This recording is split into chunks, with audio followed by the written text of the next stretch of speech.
So we're going to do a little solo overnight camping here at Blakeley State Park, which is in Spanish Fort, Alabama, which is just outside to the east of Mobile, Alabama. This is the primitive campsites. This is the super primitive. There's no running water, there's no power. But you can see we have a fire ring. I'm probably going to get a little fire going tonight maybe.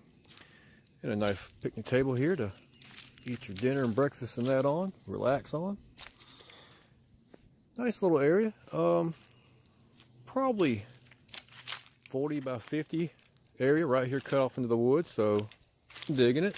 There's a good little piece between the campsites. And there's one right across the street there. That's campsite 3. I'm at number 4.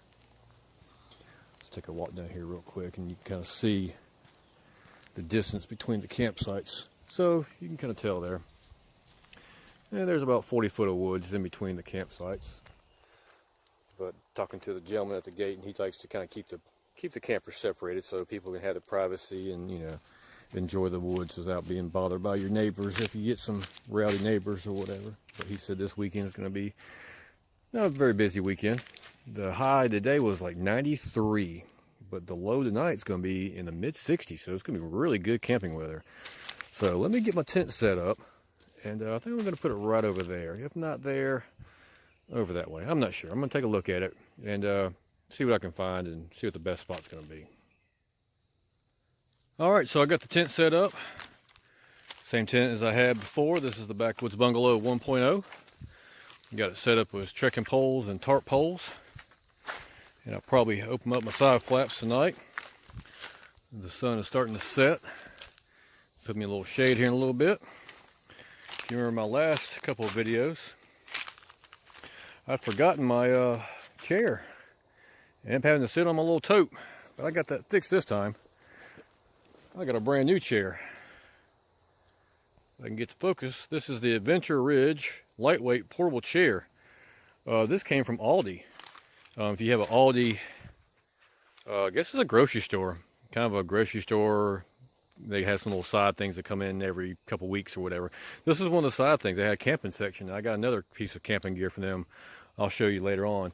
But this is one of those little foldable chairs that kind of pop up out of nowhere and fits in this little bag. This bag is probably about 14 inches wide, about 5 inches tall, and about 4 or 5 inches wide that way deep. And I've tested out the house and it's pretty comfortable, so I'm gonna go ahead and get it set up and probably pop me a cold beverage out. It's getting a little warm. And I'm gonna enjoy the rest of my afternoon. So I got the chair set up. I'll give you a little look at it there. But it does have these little feet that pop out. Everything folds inside of a little package. It's got a little Velcro strap, kind of keeps everything together. And you wrap the seat around it. It's got these little pull tabs that just pull over the poles here. Chair holds up to 250 pounds. I paid $19.99 for that chair. That is the cheapest I have found it, even off of Amazon or eBay or, you know, things like that. Walmart has a chair just like it. I think it was $25 or $27, something like that. But for car camping or maybe even backpacking, I mean, it weighs about 3 pounds, if that. Fairly lightweight.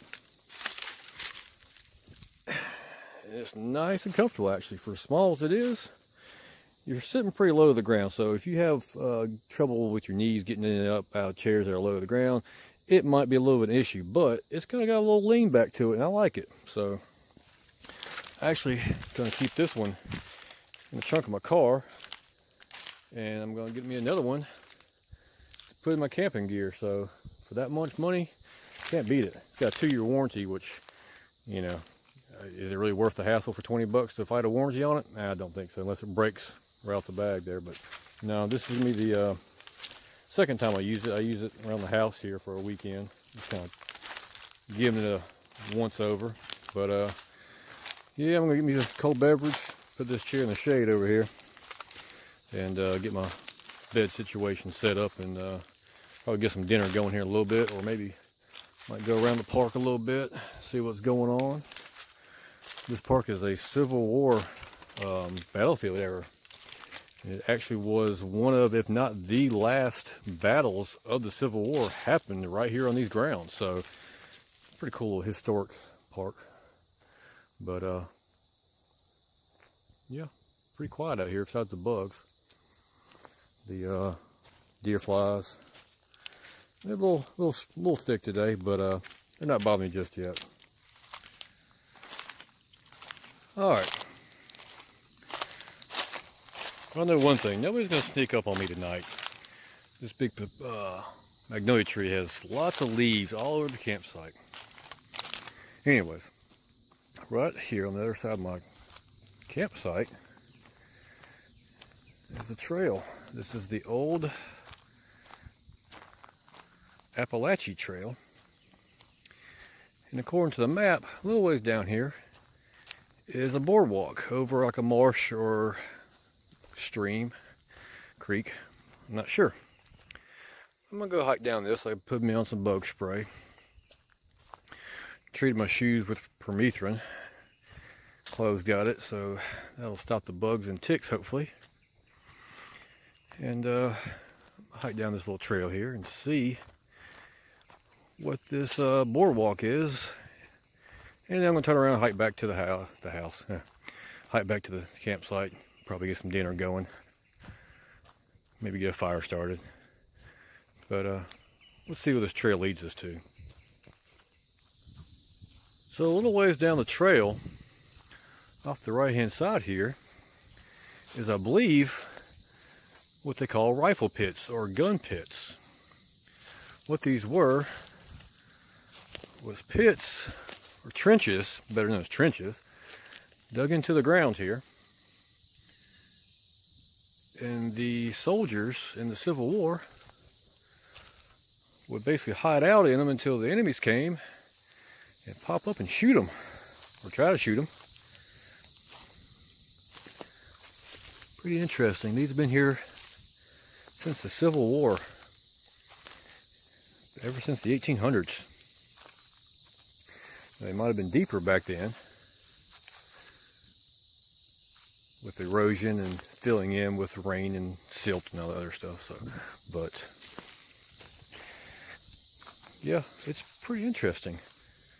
If you do come back here, just watch out for spiders and also watch out for snakes. Good snake weather right now. Copperheads. Love this brown leaves here. But anyway, there's the third spider web I ran into. All right. I'm just going to step down in here. And right now, I'm looking straight, so the berms are about chest high. You can see there's another way out. They have multiple ways. So this is like trench warfare. Pretty interesting. So this video might not show the full justice of this terrain I'm sitting on. I wish I brought my mountain bike.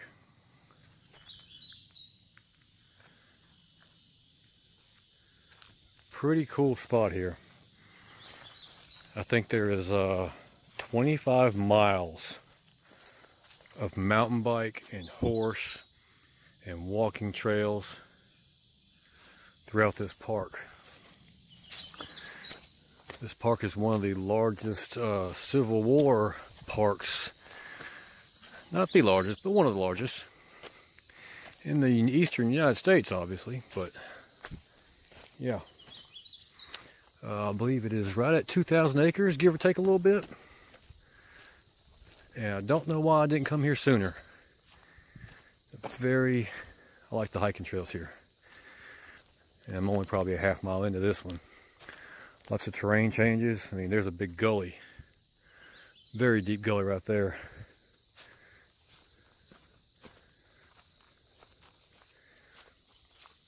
So, but the trails are pretty well, that's not the trail. Spoke too soon. Trails are usually pretty well marked. There were signs back there before. Here's that gully I just talked about. That's about a 30-40 foot drop.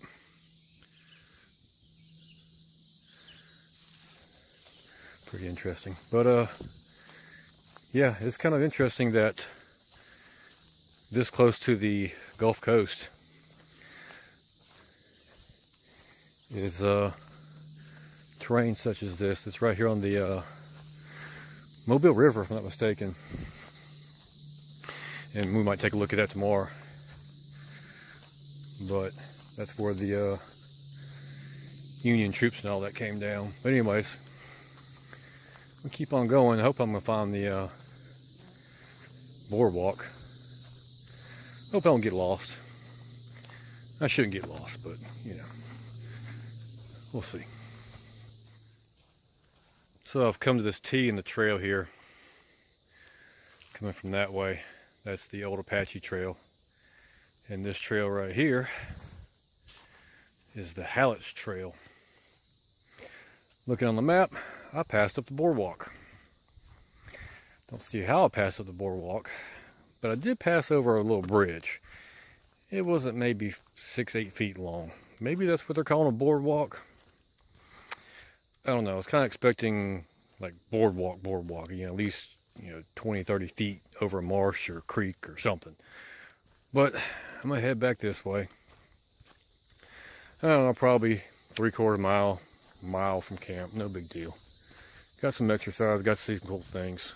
I might take one of these other trails that kind of loops back around the camp, and just to see some different trails.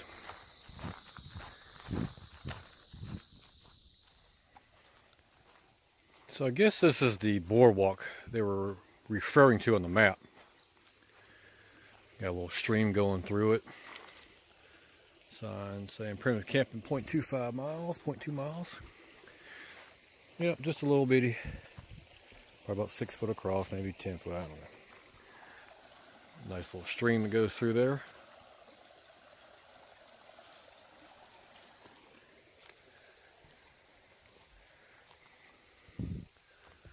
So I was expecting something kind of spectacular, or more than this, but that's what we got, so I'll take it. Sure beats sitting at the house, that's all I gotta say. Even climbing these hills here. I'd rather be climbing hills than sitting on the couch. Sun's starting to set a little bit. It's about maybe 6:30, somewhere around that. Get back to camp. Probably get some dinner going. Got something interesting I'm gonna try out. Show you all that here in a little bit.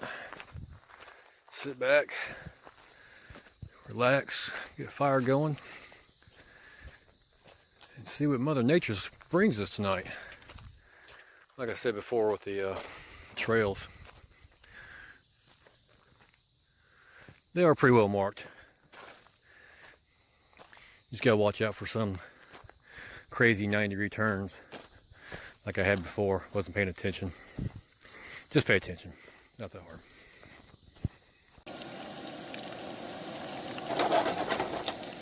Alright, so what I got going on here is some fajita meat.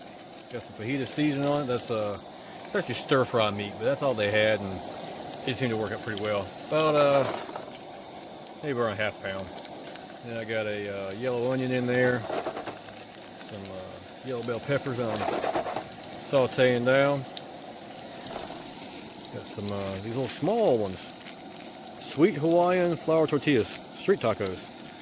I figured these probably be a little bit easier to manage than trying to fight with a big taco, or a big burrito, or a big fajita. I'm making street sweet Hawaiian fajitas. I don't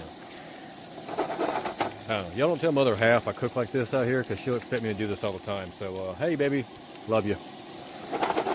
But let me get this going. Just about done with these onions frying up.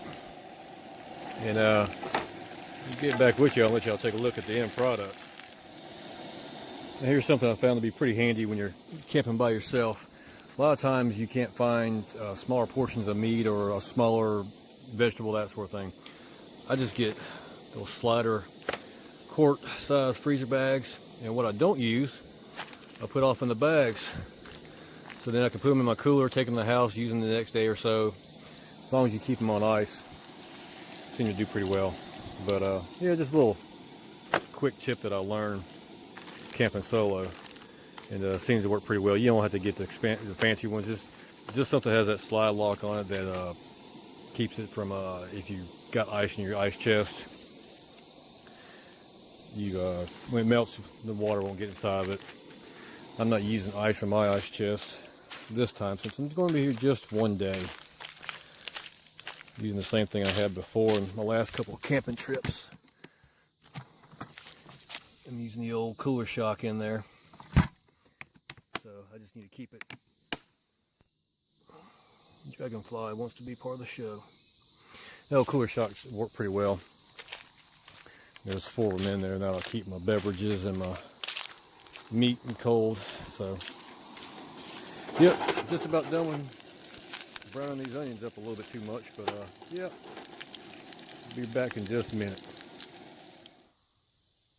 So I kind of browned the meat just a little bit too much. Had the heat on just a little bit too high, but got some thick cut 4 cheese Mexican blend on there. I think these are going to do pretty good. Guy Fieri, watch out, I'm coming for you. Get ready. So, final verdict on the street tacos. They did okay. I wish I wouldn't have crisped that meat up a little bit, but if you've never eaten burnt meat before, you got more money than I got. So, the sweet Hawaiian tortillas, yeah, you couldn't taste the sweetness over the meat and the vegetables, onions and peppers. So, I'm getting a little water going, clean my pots up and everything. Got me a little step 2 here. And, yeah, I'm going to enjoy the rest of the evening, and probably get a fire going. Haven't had a fire this year. But yeah, I thought it was pretty interesting here in the Alabama state parks. When you go on their website, you can reserve primitive camping. Now, the Mississippi primitive sites, you really can't reserve them. You just kind of show up and give them your money and go get you a spot somewhere. Well, here, in particular this campground, you can order online or reserve it online. It's like 21 bucks. No power, no water. Extremely primitive, obviously. Pay $10 more right up the road. There is the improved. It's like 30 bucks plus taxes and stuff, and you can get power and water. I don't need power and water. I got power and water, self-sufficient. But yeah, and you come here and they assign you a campground. I mean, it's a little bit easier, I guess, than the Mississippi ones. You know you can get a spot, but I haven't come across a spot in Mississippi where I haven't been able to get a primitive camping spot. So, I don't know. Either way. So here's a little tip for you. If you're at campgrounds and there's not a whole lot of people around, go to the empty campgrounds, campsites. Look in the fire pits. There's free firewood in just about every one of these campsites I've been to.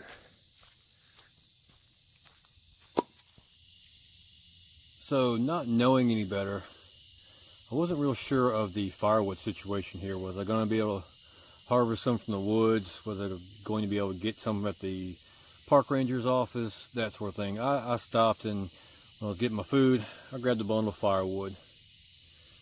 6 pieces cost me $6.50. I'm in the wrong business. But anyways, with my walking around the campsite here, I found out a couple things. One, I'm the only one here besides the deer flies. There's lots of deer flies out here. Keep me company. 2, that's the stack of firewood I got for free just by going to the other 18 campsites around the primitive loop here. But also, number 3, not too far around the corner from me, the pine tree that just fell not too long ago. Yeah, I saw some really good fat wood, so I got my trusty axe here, little hatchet. And I'm gonna go harvest me some fat wood. That'll definitely help me get the fire going tonight. That fire will get these deer flies away from me, hopefully. So, I'll take a trip around the loop here, backside, and get that fat wood.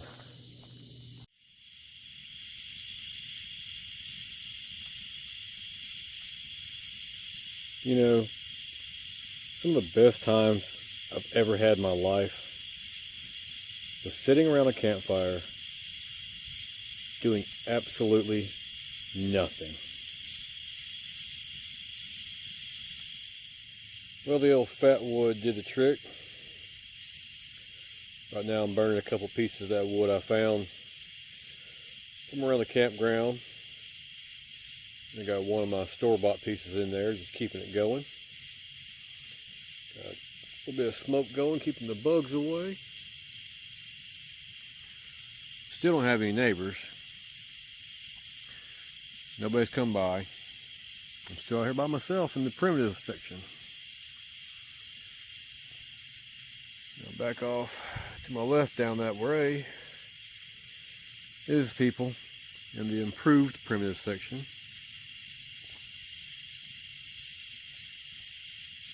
That's probably 400 or 500 yards away at least. I can barely even hear the kids hollering. One thing I'm hearing out here is the cicadas and the crickets.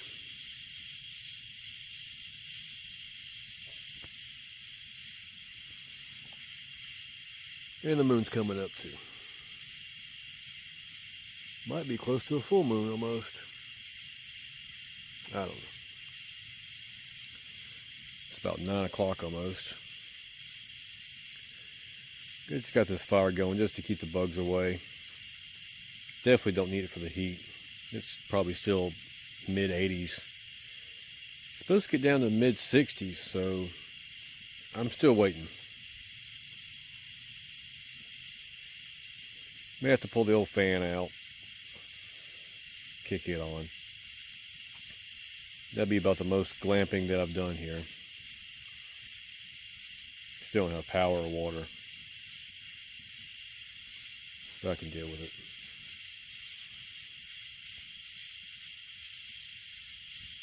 Really enjoying myself right now. Really enjoying myself.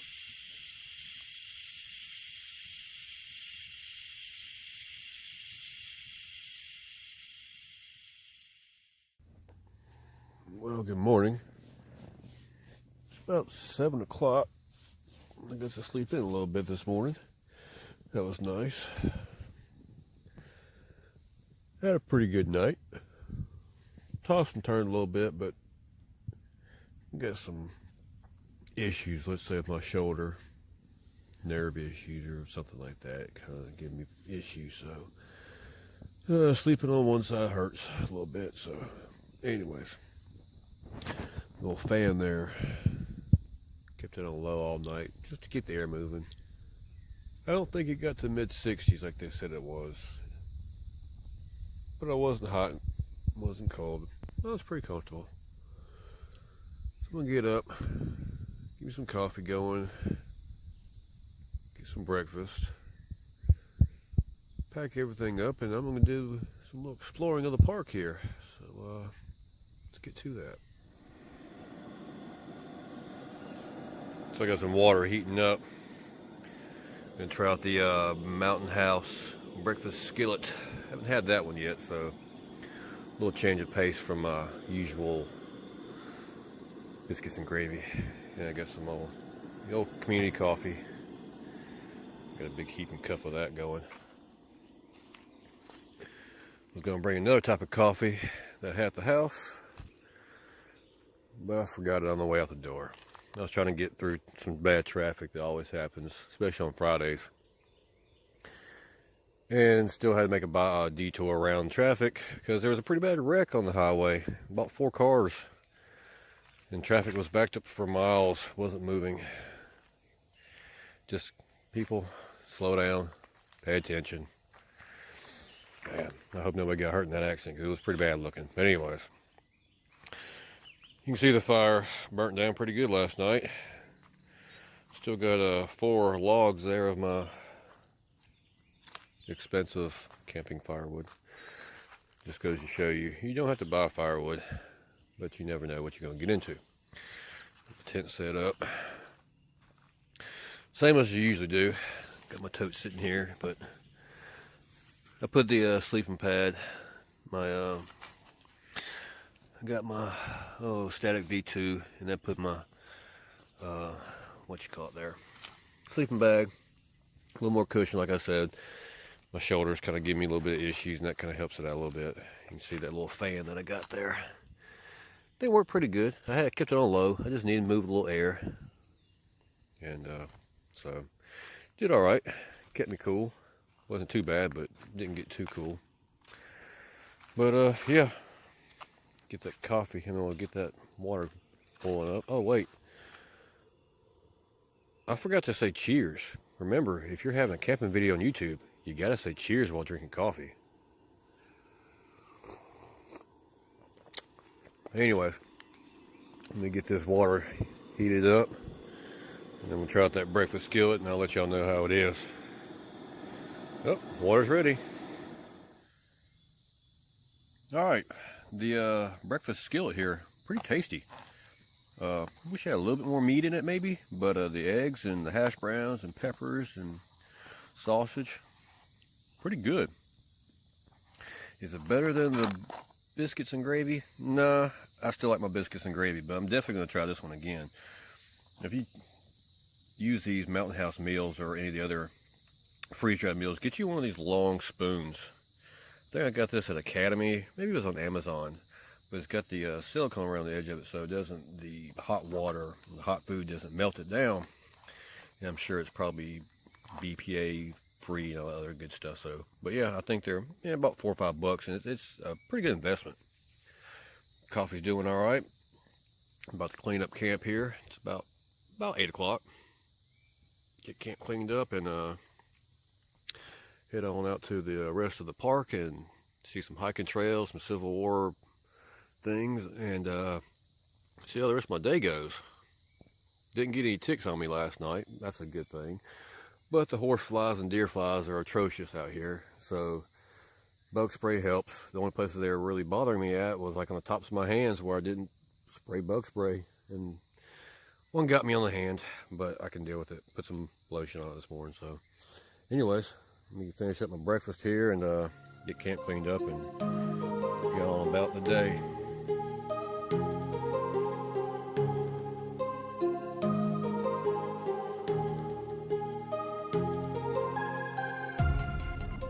Alright, so I got camp cleaned up and everything, and I'm heading out to go try to check out the rest of the park here. I had people comment on one of my videos with the Tishomingo State Park camping, where I paid like $22 and some change for camping. People said, oh, that's outrageous and everything. This was $20, 21 after tax, fees and stuff. There were some other places I was looking at over in Louisiana. They wanted $35 and $50 a night to stay at a primitive campsite. Even if they had power and water, that is outrageous. So $20, I'll spend it all day long.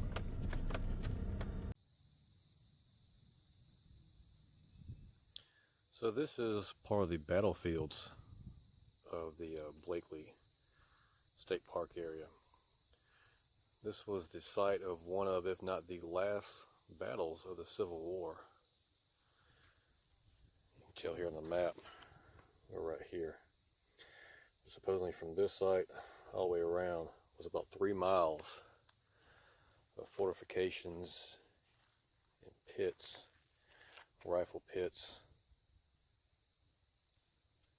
just outside the river.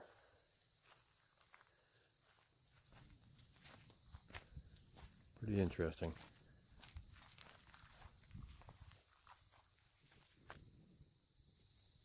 So this is the backside of that hill that was just to our right. And this is kind of like a fort here where they would, I guess, hide behind these walls. Now obviously it's been reconstructed, kind of preserve the history of it. But you can see like they would have possibly a cannon right here. Load the cannon up, wheel it up to the hole here and fire away across the field there at the incoming opposition. Pretty interesting. And there's another one. So you kind of got all different angles of the situation. And there's one right there too. I thought it was interesting. I never realized how far down south the Civil War came until about a month or so ago, really. Whenever my daughter and I went to the fort that's in Mobile, right there on downtown Mobile. Never realized it until then. So I started doing a little history searching and stuff. We never learned that much in history about the Civil War. We learned, you know, the basics of it, the high points and stuff like that, but it was never mentioned how far south it came, especially into our neck of the woods. Let's see, here's another fortification. And a, I don't know, it looks like a little cave there. I'm not going to go in that. But this is pretty interesting.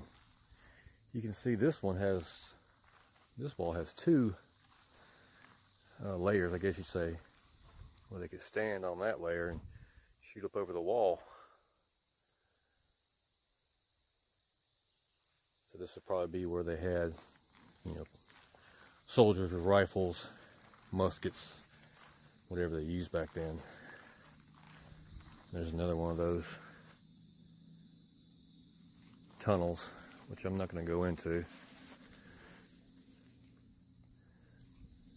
That's pretty neat. Probably where they might have stored some ammunition, things like that.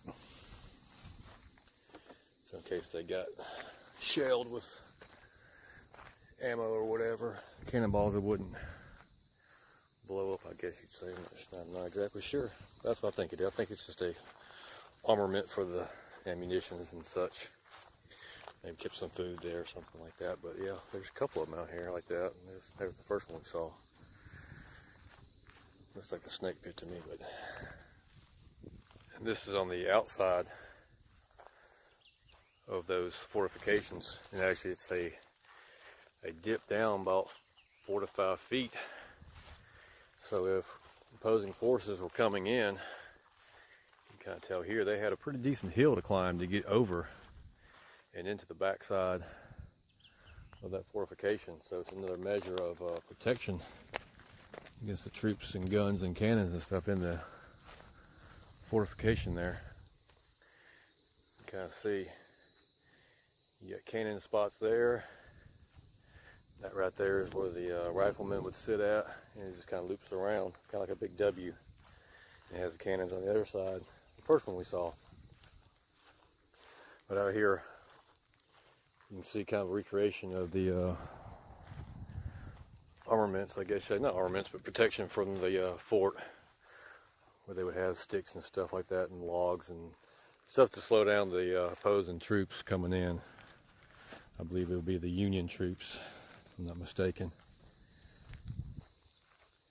It's pretty interesting. I mean, this goes out a good ways. And I'm gonna go out that way, kind of out where that car is, if you can see what's out that way. Pretty interesting here. I'm not sure if this is the Fort Blakeley or the outpost of it. I'm not sure. Either way, still pretty cool. So this is the other end of the battlefield area out here. There's some information placards and little walking trails and things like that. But it's a little bit too hot this morning here in South Alabama. It's the 1st of June. And I got some other things I want to see out here, so I'm just going to kind of skip out on this, hiking around and walking the trails and such. I might come back next spring, definitely come back out here, camp again, and spend more time. I'm just spending an overnight trip out here. So I'll come back and spend a little more time out here. I think it's pretty interesting. You can see right over there the information placard, but nothing physically out there. Maybe some remnants of a house or part of the fort. But we're gonna go down towards the river and see what we can find down that way. This has got to be one of the largest oak trees that I've ever seen in my life. The base of it is about 8 feet across. And I'm just gonna guess maybe 75 to 100 feet tall. The branches extend out at least that much, if not more, all the way across it.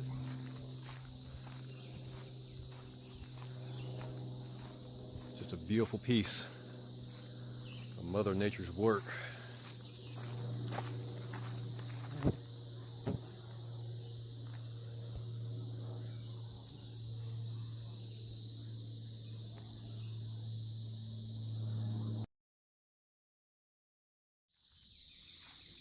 And this is the site of the original town of Blakeley. It was established in 1814.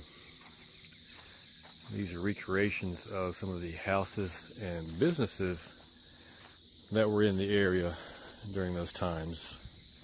They had grocery stores, houseware stores, clothing stores, tools, building material stores, things like that. Basics of what you need to survive out here.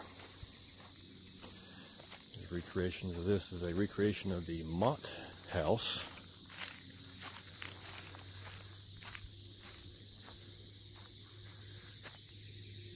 Kind of gives you an idea of how small these houses were back then. You had like a front porch area, and walking in you had like a living room with a fireplace, possibly bedroom.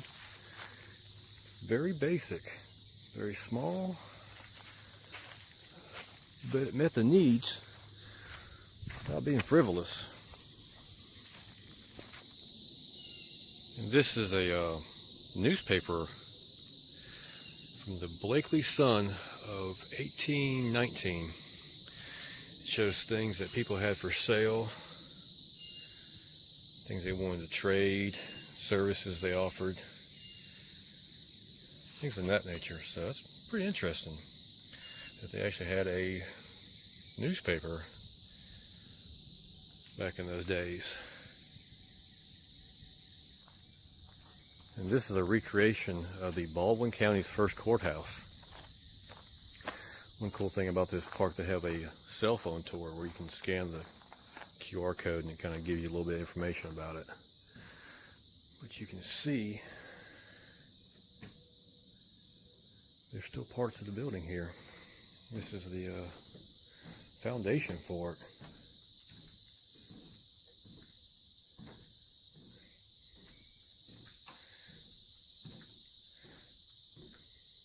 Not a very big jail, but it serves its purpose.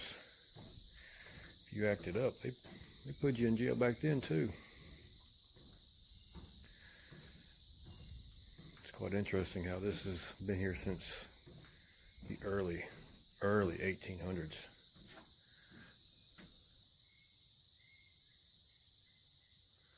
Pretty interesting. Now, according to the sign, Blakeley was one of Alabama's largest cities in the early 1800s. It reached its peak around the mid-1830s, but yellow fever and the speculation of higher property values, because the explosion of the town's people and population and the competing port of Mobile, which is right across the river, ended up being the decline of the city.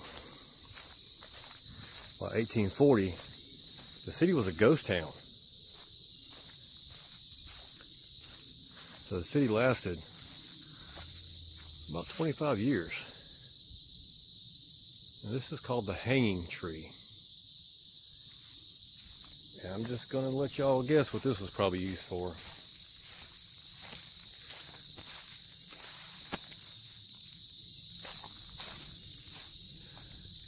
Part of history. The sad part of history. I'm glad that's past us now.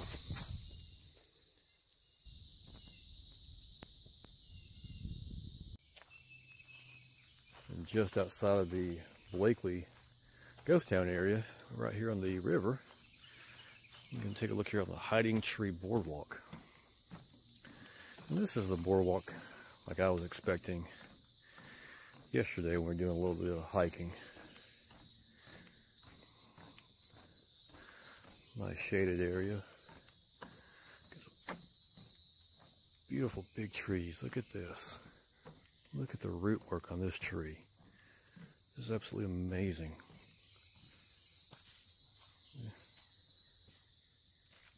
Wow.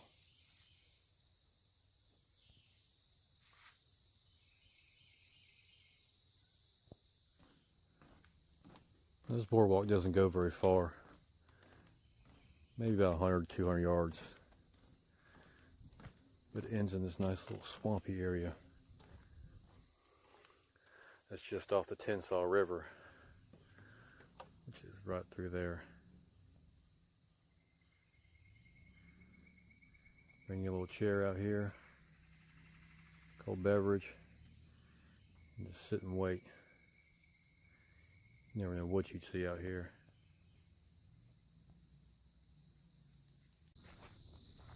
Now, located on the river here is the site of the Appalachian Indians. And there's actually Indian mounds out here, around for the woods. Kind of one you can see there. The sun's not bleeding it out. It's right here on the Tensaw River. The Appalachian Indians were here until about the late 1700s. And shortly thereafter is when the town of Blakeley formed, just the other side of the Indians area. Now they have boat excursions. You get on these big pontoon type boats, and you can come out here and they do boat tours of the river and the swamps and some important places around the area. They also have a little kayak area where you can launch your kayaks. I need to get me a kayak. I think that'd be pretty neat. But I'm gonna go explore down that boardwalk, see what's down there. This is the E.O. Wilson boardwalk. Looks to be fairly new, or fairly been renovated, but it is right here in the floodplains of the Tensaw River. So there's probably a good chance you might see a snake or turtle or another aquatic animals out here. And there's a squirrel in there, acting like I don't see him. Yeah, we see you, Mr. Squirrel. Anyways, it's nicely shaded. Still a little warm out, but the shade helps. Got some pretty trees out here. That cypress tree there, or cedar tree.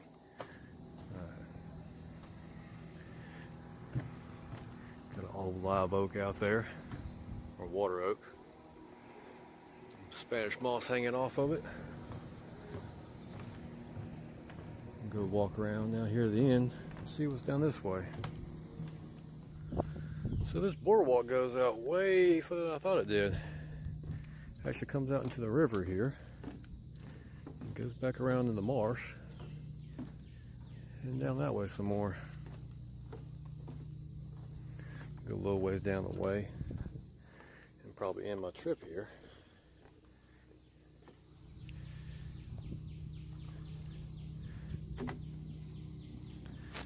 On the Tensaw River at Blakeley State Park. Kind of wish I'd come out here about 2 months sooner. It's a little warm right now. It's probably about 11 o'clock and it's probably pushing mid 80s at least. Be more enjoyable if it was a little bit cooler, but